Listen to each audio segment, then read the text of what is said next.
വിവരങ്ങളാണ് പുറത്തു വന്നുകൊണ്ടിരിക്കുന്നത്. അത് കേരളത്തിന് അങ്ങേയറ്റം അപകടകരമായ സ്ഥിതിവിശേഷമായി തീരും എന്നുള്ളൊരു അടിസ്ഥാനത്തിൽ ഇടതുപക്ഷ ജനാധിപത്യ മുന്നണി അത്തരമൊരു നീക്കത്തിന് എതിരായിട്ടുള്ള ഒരു നിലപാടാണ് ഇന്ന് റൂൾ 50യുടെ ഭാഗമായി അവതരിപ്പിച്ചത്. ഈ കേരളത്തിൻ്റെ വിദ്യാഭ്യാസ മേഖലയുമായി ബന്ധപ്പെട്ട് നമ്മുടെ നാട്ടിൽ പുതിയ വിദ്യാഭ്യാസ ന്യൂ എക്കണോമിക് പോളിസി 2020 നടപ്പിലാക്കുക എന്ന ലക്ഷ്യത്തോടു കൂടിയിട്ടാണ് PMC പദ്ധതി നടപ്പിലാക്കുന്നതിന് വേണ്ടിയുള്ള നീക്കം അല്ലെങ്കിൽ നടപ്പിലാക്കാൻ കേന്ദ്ര ഗവൺമെൻറ് തുടങ്ങിയത്. ആ പദ്ധതി നടപ്പിലാക്കുന്നതിൽ ഞങ്ങൾ അധികാരത്തിലെത്തിയാൽ PMC അറബിക്കടലിലെറിയും എന്നെല്ലാം പറഞ്ഞു. ഞങ്ങൾ അധികാരത്തിലെത്തിയാൽ PMC ചവറ്റുകൊട്ടയിലായിരിക്കും എന്നെല്ലാം പറഞ്ഞവർ PMC പദ്ധതി നടപ്പിലാക്കുക എന്ന ലക്ഷ്യത്തോടു കൂടി മുന്നോട്ട് പോകുന്നു എന്നുള്ളതാണ് ഇപ്പോൾ കാണുന്ന രീതി. അത് അങ്ങേയറ്റം പ്രതിഷേധാർഹമായ ഒരു കാര്യമാണ്.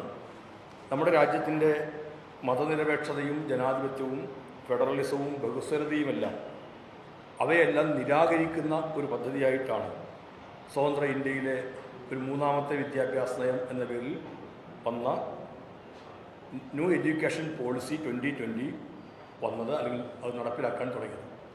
കോവിഡിൻ്റെ കാലത്ത് പാർലമെൻറ്റിൽ പോലും പാസ്സാക്കാതെ വന്ന NEP നമ്മുടെ വിദ്യാഭ്യാസത്തിൻ്റെ GDPയുടെ 6% വിദ്യാഭ്യാസത്തിനായി നീക്കിവെക്കണം എന്നെല്ലാം പറയുമ്പോഴും അതിനകത്ത് ചേർത്ത് വച്ചിരിക്കുന്ന നിരവധിയായ ഘടകങ്ങൾ നമ്മുടെ നേരത്തെ പറഞ്ഞ മതനിരപേക്ഷത, ജനാധിപത്യം, ഫെഡറലിസം എന്നിവയ്ക്കെല്ലാം എതിരായിട്ടുള്ള ഒന്നാണ്. NEP ഞങ്ങളുടെ ആശയമാണ് എന്ന് RSS ആവർത്തിച്ച് പറയുന്നുണ്ട്. അത്തരമൊരു ആശയത്തെ അവതരിപ്പിക്കുന്നത് നമുക്ക് ഗുണകരമാവില്ല എന്നുള്ളതുകൊണ്ട് അത് ഷോക്കേസ് ചെയ്യാനുള്ള പരിപാടിയായി അവതരിപ്പിക്കപ്പെട്ട PMC പദ്ധതിയോട് എതിർപ്പ് രേഖപ്പെടുത്തിയുണ്ടായി കേരളവും. കേരളത്തിലെ പൊതുവിദ്യാഭ്യാസ വകുപ്പിൻ്റെ സെക്രട്ടറി ഇതുമായി ബന്ധപ്പെട്ട് ധാരണാപത്രത്തിൽ ഒപ്പുവെച്ചു എങ്കിലും ഒരു മാസത്തിനുള്ളിൽ തന്നെ ഇക്കാര്യത്തിൽ നിലപാട് സ്വീകരിച്ച് അത് മരവിപ്പിക്കണം എന്ന് അറിയിപ്പ് കൊടുക്കുകയും നാളിതുവരെയും ആ അവസ്ഥയിൽ തന്നെയാണ് മുമ്പോട്ടേക്ക് പോയത്.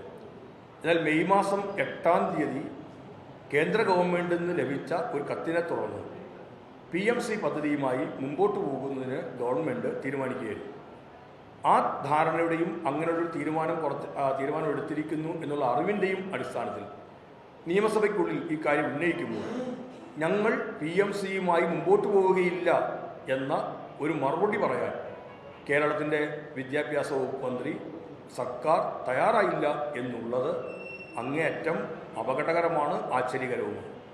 തങ്ങൾ അധികാരത്തിൽ വന്നാൽ RSSൻ്റെ ചൊൽപ്പടിക്ക് നിൽക്കുന്ന അത്തരം രീതിയിൽ ഉണ്ടാവില്ല എന്നും PMC ഒരിക്കലും നടപ്പിലാക്കുകയില്ല എന്നും തെരഞ്ഞെടുപ്പിന് മുമ്പ് പറഞ്ഞവർ ആ അഭിപ്രായഗതിയിൽ നിന്ന് മാറുകയും LDFനെ ചാരി RSSൻ്റെ അജണ്ടയ്ക്കൊപ്പം ചേരുകയും ചെയ്യുന്നു എന്നുള്ളതാണ് ഇപ്പോൾ കണ്ട ഏറ്റവും പ്രധാനപ്പെട്ട കാര്യം.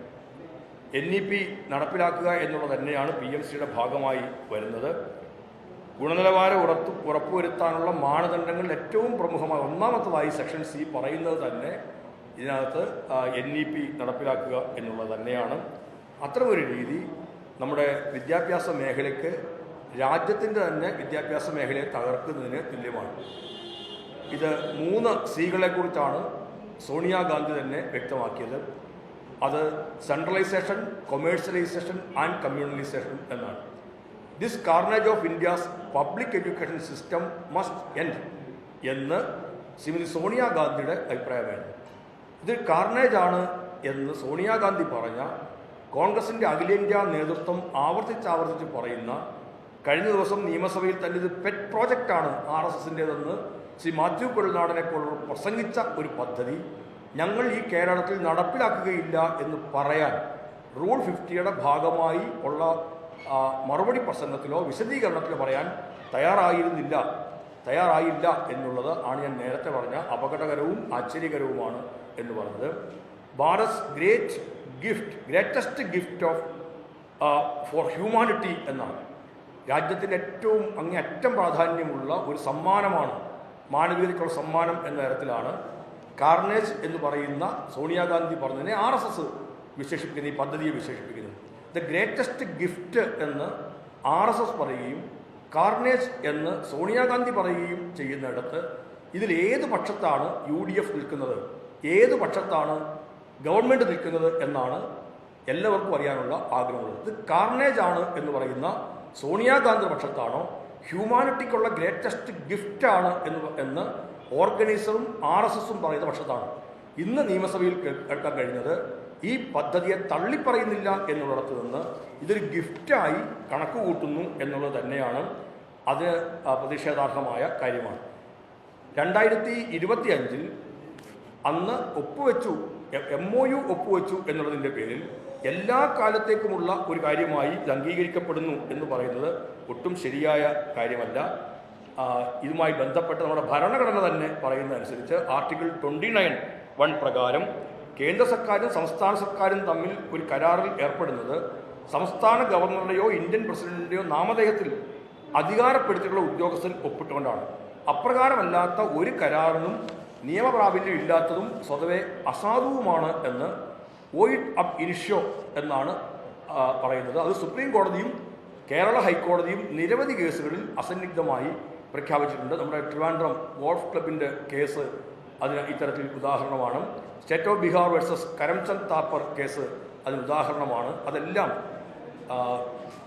നേരത്തെ പറഞ്ഞതുപോലെ ഇന്ത്യൻ പ്രസിഡന്റിൻ്റെയോ ഗവർണറുടെയോ നാമധേയത്തിൽ അധികാരപ്പെടുത്തിയ ഉദ്യോഗസ്ഥന് ഒപ്പിട്ടുകൊണ്ടല്ലാതുള്ള എല്ലാ കരാറുകളും ഇത്തരത്തിലാവുന്നവരിടത്ത് ഇത് അങ്ങനെ ഒന്നുമില്ലാത്ത ഒരു കരാറിൻ്റെ കാര്യം പറഞ്ഞുകൊണ്ടാണ്, MOUവിൻ്റെ കാര്യം പറഞ്ഞുകൊണ്ട് PMCയുമായി മുന്നോട്ട് പോകാനായി ശ്രമിക്കുന്നത് ഒട്ടും ഗുണകരമായ കാര്യമല്ല. 2025 മെയ് 8 കേന്ദ്ര സെക്രട്ടറി കേരളത്തിന് അയച്ച കത്തിലും സുപ്രീം കോടതിയിലെ കേസിനകത്ത് കൊടുത്തിട്ടുള്ള സത്യവാങ്മൂലത്തിലും കേരളം ഇതേവരെയും ഈ പദ്ധതി നടപ്പിലാക്കിയിട്ടില്ല എന്ന് അവർ വ്യക്തമാക്കുന്നുണ്ട്. അതുകൊണ്ട് ഇത് നടപ്പിലാക്കാനുള്ളൊരു ബാധ്യതയുണ്ട്, സർക്കാരുകൾ തുടർച്ചയാണ് എന്നെല്ലാം പറയുന്നത് ഒരു കബളിപ്പിക്കലിൻ്റെ രീതി മാത്രമാണ്. അത്തരമൊരു കബളിപ്പിക്കലിൻ്റെ രീതിയിൽ ഒരു നയപരമായ തീരുമാനങ്ങളില്ലാണ്ട് ഇത്തരമൊരു രീതിയിലേക്ക് പോകുന്നത് ഒട്ടും ഉചിതമല്ല എന്ന കാര്യം കൂടി ചൂണ്ടിക്കാണിക്കുന്നു. WPC നമ്പർ 132/2016 എന്നുള്ള കേസിനകത്താണ് 28/10/25 കേന്ദ്ര ഗവൺമെൻറ് സത്യവാങ്മൂലം കൊടുത്തത്. ഞാൻ നേരത്തെ പറഞ്ഞതുപോലെ ഇങ്ങോട്ടേക്ക് നമുക്ക് തന്നിരിക്കുന്ന കേരളത്തിന് മെയ് 8 അയച്ച കത്തിലും ഈ കാര്യങ്ങൾ പറയുന്നുണ്ട്. ഇതെല്ലാം നിലനിൽക്കുന്ന അവസരത്തിൽ ഈ പദ്ധതിയുമായി മുമ്പോട്ട് പോവുക എന്നത് UDFിൻ്റെ പ്രഖ്യാപിതമായ നയത്തിന് എതിരാണ്, RSS അജണ്ടയ്ക്ക് വേണ്ടിയുള്ള വക്കാലത്ത് പിടിക്കൽ ആണ്. ഇന്ന് BJP പോലും പ്രതീക്ഷിക്കാത്ത തരത്തിലുള്ള ഒരു അപ്രതീക്ഷിതമായ ബോണസാണ്. BJPക്കും RSSനും ഒരു അപ്രതീക്ഷിത ബോണസാണ് കേരളത്തിലെ ഗവൺമെൻറ് ഇന്ന് സഭയിൽ നൽകിയിരിക്കുന്നത്. അങ്ങനെ കേരളം ഒരു അപ്രതീക്ഷിതമായ ബോണസ് RSSനും BJPക്കും നൽകാൻ പാടില്ലാത്തതാണ്. ഒരു ഗ്രീൻ സർട്ടിഫിക്കേഷനിലൂടെ നരേന്ദ്രമോദിയുടെ സഫ്രണൈസേഷൻ നമ്മുടെ വിദ്യാഭ്യാസ മേഖലയിലേക്ക് കടന്നു വരുന്നു എന്നുള്ളത് ഏറ്റവും വലിയ ആവൽക്കരമായ സ്ഥിതിവിശേഷം ഉണ്ടാകും. മുസ്ലിം ലീഗിൻ്റെ മന്ത്രി നൽകുന്ന ഒരു ഗ്രീൻ സർട്ടിഫിക്കേഷനിലൂടെ നരേന്ദ്രമോദിയുടെ സഫ്രണൈസേഷൻ വരുന്നു എന്നുള്ളത് അതൊരു കാർണേജാണെന്ന് സോണിയാഗാന്ധി പറഞ്ഞ ഒരു പദ്ധതി കടന്നു വരുന്നു എന്നുള്ളത് ഏറ്റവും പ്രധാനപ്പെട്ട ഒരു വിഷയം തന്നെയാണ്. PMCയെ പ്രതിരോധിക്കുന്നതിന് പകരം അതിൻ്റെ ബ്രാൻഡ് അംബാസഡർമാരെ പോലെ വർത്തമാനം പറയുകയും അതിനുവേണ്ടി ശബ്ദമുയർത്തുകയും ചെയ്യുന്ന ഒരു UDF നിര എന്നതും ഈ രാഷ്ട്രീയത്തെ എല്ലാം കൂടി തകർക്കുന്നതിന് തുല്യമാണ്. അതുകൊണ്ട് ഇത്തരത്തിൽ ഉള്ള രീതികളിൽ നിന്ന് ഗവൺമെൻറ് പിന്മാറേണ്ടത് അനിവാര്യമാണ് എന്നായിരുന്നു ഇടതുപക്ഷ നിലപാട്. ആ നിലപാട് ആവർത്തിക്കുന്നു.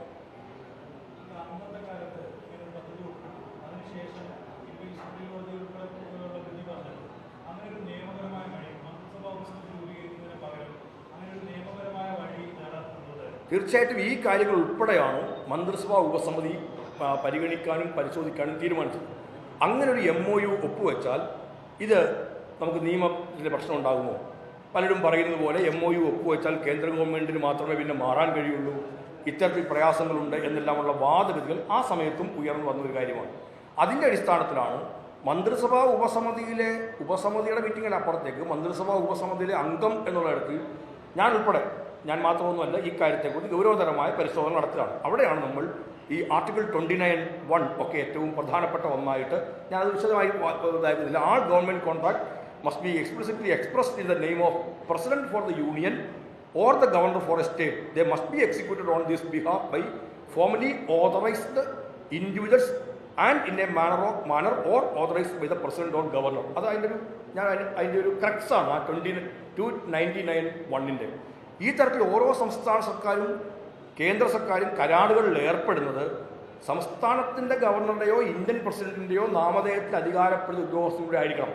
അപ്പോൾ ഇത് കേവലമായ ഒരു MOU ഒപ്പുവെച്ചു എന്നുള്ളതിൻ്റെ പേരിൽ ഇതിനകത്തൊന്നും മാറാനേ പറ്റുകയില്ല എന്നുള്ള വാദഗതി വരുന്നത് ഒട്ടും ശരിയല്ല. അങ്ങനെയുള്ളൊരു കരാറായിരുന്നില്ല നേരത്തെ ഒപ്പുവെച്ചത്. അതിനി 299(1) പറയുന്ന ഇത് മാത്രമല്ല, ഞാൻ നേരത്തെ പറഞ്ഞ വോയിഡ് അബ് ഇനിഷ്യോ എന്ന് ഇത്തരം കരാറുകൾ നിയമപ്രാബല്യമില്ലാത്തതാണ്, സ്വതവേ അസാധുവുമാണ് എന്ന് നിരവധിയായ കേസുകളിൽ ഹൈക്കോടതിയും സുപ്രീം കോടതിയും വിധിച്ചിട്ടുണ്ട്. ഇവിടെ നേരത്തെ വാസുകി ഒപ്പുവെച്ചിട്ടുള്ള കരാറ് അല്ലെങ്കിൽ ധാരണാപത്രം ഗവർണറുടെ പേരിലോ ഇന്ത്യൻ പ്രസിഡന്റിൻ്റെ പേരിലോ ചുമതലപ്പെടുത്തിയ അനുസരിച്ചല്ല. അതുകൊണ്ട് തന്നെ ആ ധാരണാപത്രത്തിന് നിയമപരമായ പ്രാബല്യമില്ലാത്തതാണ്. ഇവിടെ നമ്മൾ എപ്പോഴും പറയുന്നൊരു കാര്യം, റൂൾസ് ഓഫ് ബിസിനസിൻ്റെ കാര്യം എപ്പോഴും ചൂണ്ടിക്കാണിക്കാറുണ്ട്. ആർട്ടിക്കിൾ 166 റൂൾസ് ഓഫ് ബിസിനസിനെ കുറിച്ച് പറയുന്നത്. അതിൻ്റെ ചട്ടപ്രകാരം തീരുമാനങ്ങൾ, പോളിസി, നയപരമായ തീരുമാനം എടുക്കുന്നതിന് മന്ത്രിസഭയ്ക്ക് മാത്രമേ അവകാശമുള്ളൂ. അപ്പോൾ PMC നടപ്പിലാക്കുക എന്ന തരത്തിൽ MOU ഒപ്പിട്ടിരിക്കുന്നത് ഒരു മന്ത്രിസഭയുടെ അനുമതിയോടുകൂടി അല്ല. അതുകൊണ്ട് തന്നെ അതും നേരത്തെ പറഞ്ഞതുപോലെ നമുക്ക് ഒരു നള്ളിറ്റിയായി തന്നെ നമുക്ക് കണക്കാക്കാൻ കഴിയുന്ന കാര്യം തന്നെയാണ്. അതും നിരവധിയായ കോടതി വിധികൾ അതുമായി ബന്ധപ്പെട്ടുകൊണ്ട് നള്ളിറ്റിയാണ്, നിയമപ്രകാരം നിലനിൽക്കുന്നതേ അല്ല എന്ന് ഫ്രം ദ വെരി ബിഗിനിങ് അത് നിലനിൽക്കുന്നില്ല എന്ന് ചൂണ്ടിക്കാണിക്കപ്പെട്ടിട്ടുണ്ട്.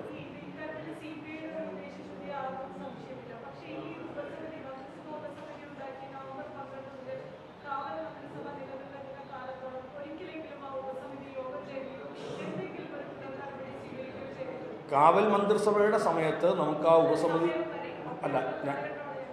പിന്നെ തെരഞ്ഞെടുപ്പിൻ്റെ രംഗത്തേക്കെല്ലാം പോവുകയായിരുന്നു. അത് നടപ്പിലാക്കേണ്ടതില്ല എന്നുള്ളൊരു ധാരണയാണ് എപ്പോഴും ഉണ്ടായിരുന്നത്. അത് നടപ്പിലാക്കാതിരിക്കാൻ നമുക്ക് മറ്റെന്തെങ്കിലും സാങ്കേതിക പ്രശ്നങ്ങളുണ്ട്. നമുക്ക് SSK ഉൾപ്പെടെയുള്ള ഫണ്ട് ലഭ്യമാവാത്തതിൻ്റെ വലിയ പ്രശ്നമുണ്ടായിരുന്നു. അപ്പോൾ ഇത് ഒപ്പുവെക്കാതിരിക്കുന്ന അല്ലെങ്കിൽ ഒപ്പുവെച്ചിടത്തുനിന്ന് മാറുന്നു എന്നുള്ളതിൻ്റെ പേരിൽ, ആ MOUവിൻ്റെ പേരിൽ, ഒരു സെക്രട്ടറി ഒപ്പുവെച്ചെന്നുള്ളതിൻ്റെ പേരിൽ നമുക്കൊരു പ്രതിസന്ധി ഉണ്ടാകുമോ എന്ന കാര്യമെല്ലാം ഞങ്ങൾ നല്ലവണ്ണം അതിനെക്കുറിച്ച് പഠിച്ചതാണ്. അത് പഠിച്ചത് തന്നെ ഇത് മാറുന്നതിനുള്ള വഴികൾ തേടുന്നതിന് വേണ്ടിയിട്ടായിരുന്നു. അല്ലാതെ കരാറുമായി മുമ്പോട്ട് പോകുന്നതിനുള്ള വഴികൾ തേടുകയല്ല ഞങ്ങൾ ചെയ്തത്, അത് മാറുന്നതിനുള്ള വഴികൾ ഞങ്ങൾ തേടുകയാണ് ചെയ്തത്. അതുകൊണ്ട് ലിസ്റ്റ് അയക്കണമായിരുന്നു, ലിസ്റ്റ് അയച്ചില്ല, സെലക്ട് ചെയ്യണമായിരുന്നു, സെലക്ട് ചെയ്തില്ല, ഒരു തരത്തിലുമുള്ള നടപടികൾ നടപ്പിലാക്കില്ല.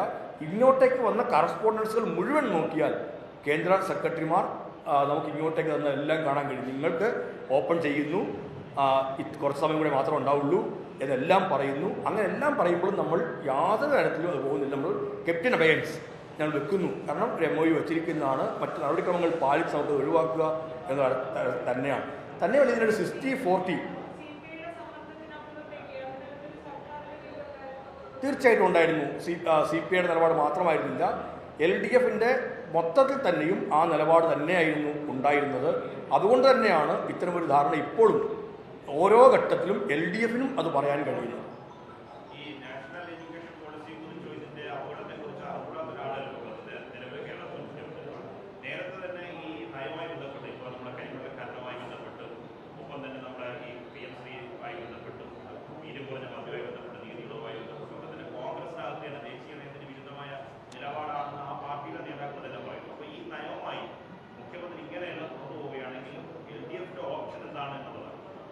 അല്ല, തീർച്ചയായിട്ടും ശക്തമായ സമരത്തിൻ്റെ പാതയിലേക്ക് കേരളം എത്തും. കേരളം ആർജിച്ചെടുത്ത കുറച്ച് നേട്ടങ്ങളുണ്ട്. അത് കേരളത്തിലെ ഏതെങ്കിലും രാഷ്ട്രീയ പാർട്ടിയുടെ മാത്രമായ സംഭാവനയല്ല. കേരളത്തിൻ്റെ നവോത്ഥാന പാരമ്പര്യം, ആ നവോത്ഥാനത്തിൻ്റെ കാലഘട്ടം മുതൽ ഉയർന്നു വന്ന ഒന്നാണ് കേരളത്തിൻ്റെ നേട്ടങ്ങളെന്ന് പറയുന്നത്. അല്ലാതെ ഏതെങ്കിലും രാഷ്ട്രീയ പാർട്ടി, ആ പാർട്ടികൾ ഉണ്ടായപ്പോൾ വന്നിട്ടുള്ള നേട്ടങ്ങളല്ല. അപ്പോൾ നമ്മുടെ കേരളത്തിലുള്ള ഏറ്റവും പ്രധാനപ്പെട്ട കാര്യം വിദ്യാഭ്യാസത്തിൻ്റെ ഉൾപ്പെടെയുള്ള കാര്യങ്ങളിലായാലും പൊതു കാര്യങ്ങളിലായാലും ഒരു ജനാധിപത്യ സമൂഹത്തിലേക്ക് കേരളം എത്തിയതുൾപ്പെടെയായാലും നവോത്ഥാനത്തിൻ്റെ കാലഘട്ടത്തിൽ ഉൾപ്പെടെ നടന്ന പ്രവർത്തനങ്ങളുടെ ഭാഗമായി നേടിയാണ്. അതിനെല്ലാം തകിടം മറിക്കുകയും തകർക്കുകയും ചെയ്യുന്ന ഒരു നിലപാടിനോടും നമുക്ക് പൊരുത്തപ്പെട്ടു പോകാൻ കഴിയില്ല എന്നുള്ളതുകൊണ്ട് ശക്തമായ പ്രതിഷേധത്തിലേക്കും പ്രക്ഷോഭത്തിലേക്കും കേരളം നീങ്ങുക തന്നെ ചെയ്യും. കൂടുതൽ വാർത്തകൾക്ക് news 18 Keralam YouTube channel subscribe ചെയ്യുക.